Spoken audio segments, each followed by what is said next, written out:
నమస్తే ఫుడీస్, నేను మీ చైతు అండ్ ఈరోజు మనం చేసుకోబోయేది భీమవరం స్పెషల్ ఐటమ్ రొయ్యల పులావ్. ఘాటుగా కారంగా ఎంతో రుచిగా ఉండే ఈ పులావ్ భీమవరంలో చాలా ఫేమస్ అండి. మరి ఆలస్యం చేయకుండా ఈ పులావ్ ఎలా చేసుకోవాలో మనం కూడా చూసేద్దామా? ఇంతకీ ఈ ఛానల్ మీరు ఫస్ట్ టైం చూస్తుంటే తప్పకుండా సబ్స్క్రైబ్ చేసి బెల్ ఐకాన్ ప్రెస్ చేయండి. సో నేను అప్లోడ్ చేసే ప్రతి వీడియో మీకు నోటిఫికేషన్లో వచ్చేస్తుంది, మిస్ అవ్వకుండా.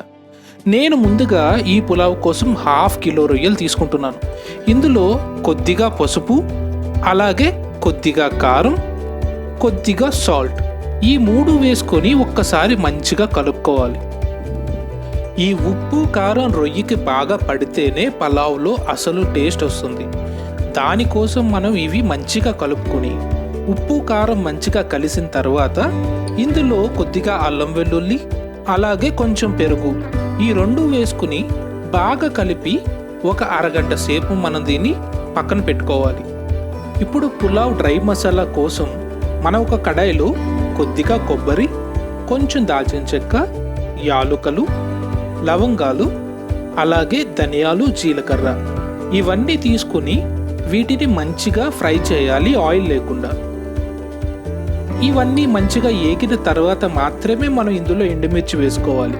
ముందుగా వేస్తే ఎండుమిర్చి మాడిపోయి పొగొస్తుంది, అందుకని లాస్ట్లో వేసుకుని వేగిన తర్వాత ఇలా ఒక మిక్సీ గిన్నెలోకి తీసుకుని చల్లారిన తర్వాత పౌడర్ చేసి పక్కన పెట్టుకోవాలి.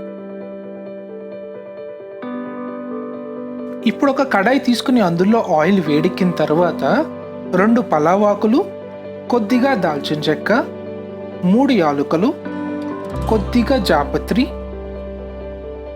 కొద్దిగా అనాస పువ్వు, అలాగే షాజీరా, లవంగాలు ఇవన్నీ వేసుకుని మనం ఆయిల్లో దీన్ని మంచిగా ఫ్రై చేసుకోవాలి.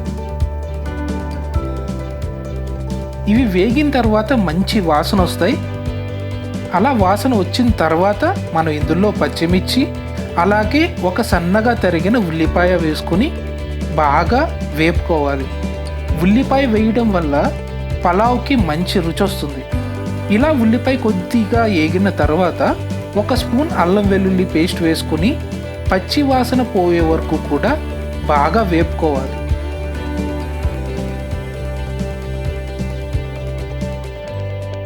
ఇలా కొంచెం ఎర్రగా ఏగిన తర్వాత ఒక పేస్ట్ చేసుకున్న టమాటోని మనం ఇందులో యాడ్ చేయాలి.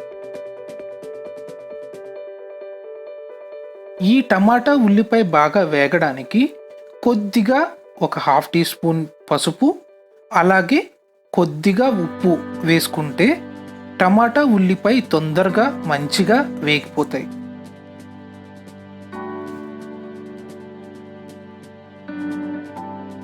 చూశారు కదా టమాటా ఎంత మంచిగా వేగాయో. ఇలా వేగిన తర్వాత మనం మ్యారినేట్ చేసుకున్న రొయ్యల్ని ఇందులో వేసేసుకుందాం.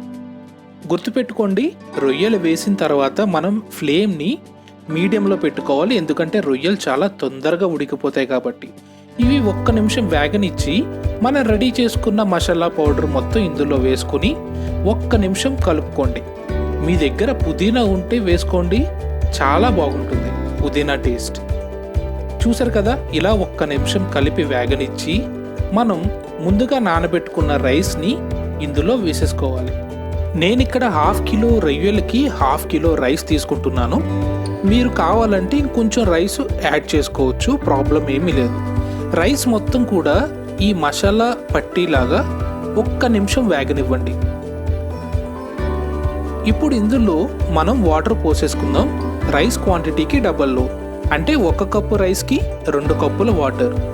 ఈ పులావ్కి బాస్మతి రైస్ కన్నా కూడా మన సోనా మసూరి రైస్ అయితేనే చాలా బాగుంటుంది. మీ దగ్గర స్వర్ణ ఉంటే దాంతో చేసుకుంటే ఇంకా బాగుంటుంది. ఇప్పుడు ఇందులో ఒకసారి ఉప్పు చూసుకొని మూత పెట్టి 20 నిమిషాలు మనం దీన్ని ఉడకనిస్తే సరిపోతుంది. గుమ్మగుమ్మలాడే మీ రొయ్యల పులావ్ రెడీ అయిపోతుంది. చూసారు కదా రైస్ ఎంత బాగా ఉడికిపోయిందో. ఇలా ఉడికిన తర్వాత స్టవ్ ఆఫ్ చేసుకుని పైన కొంచెం కొత్తిమీర, అలాగే కొద్దిగా బ్రౌన్ ఆనియన్స్ ఈ 2 వేసుకొని మూత పెట్టేసి కనీసం ఒక 1/2 గంట మగ్గనిస్తే మంచి కలర్ ఉన్న పులావ్ మీకు రెడీ అయిపోతుంది. ఇంకెందుకు ఆలస్యం, తొందరగా చేసి మీరు కూడా మీ ఇంట్లో అందరికీ రుచి చూపించేయండి. ఈ వీడియో మీకు నచ్చితే తప్పకుండా లైక్ చేసి షేర్ చేయండి. అలాగే సబ్స్క్రైబ్ చేయడం అస్సలు మర్చిపోవద్దు.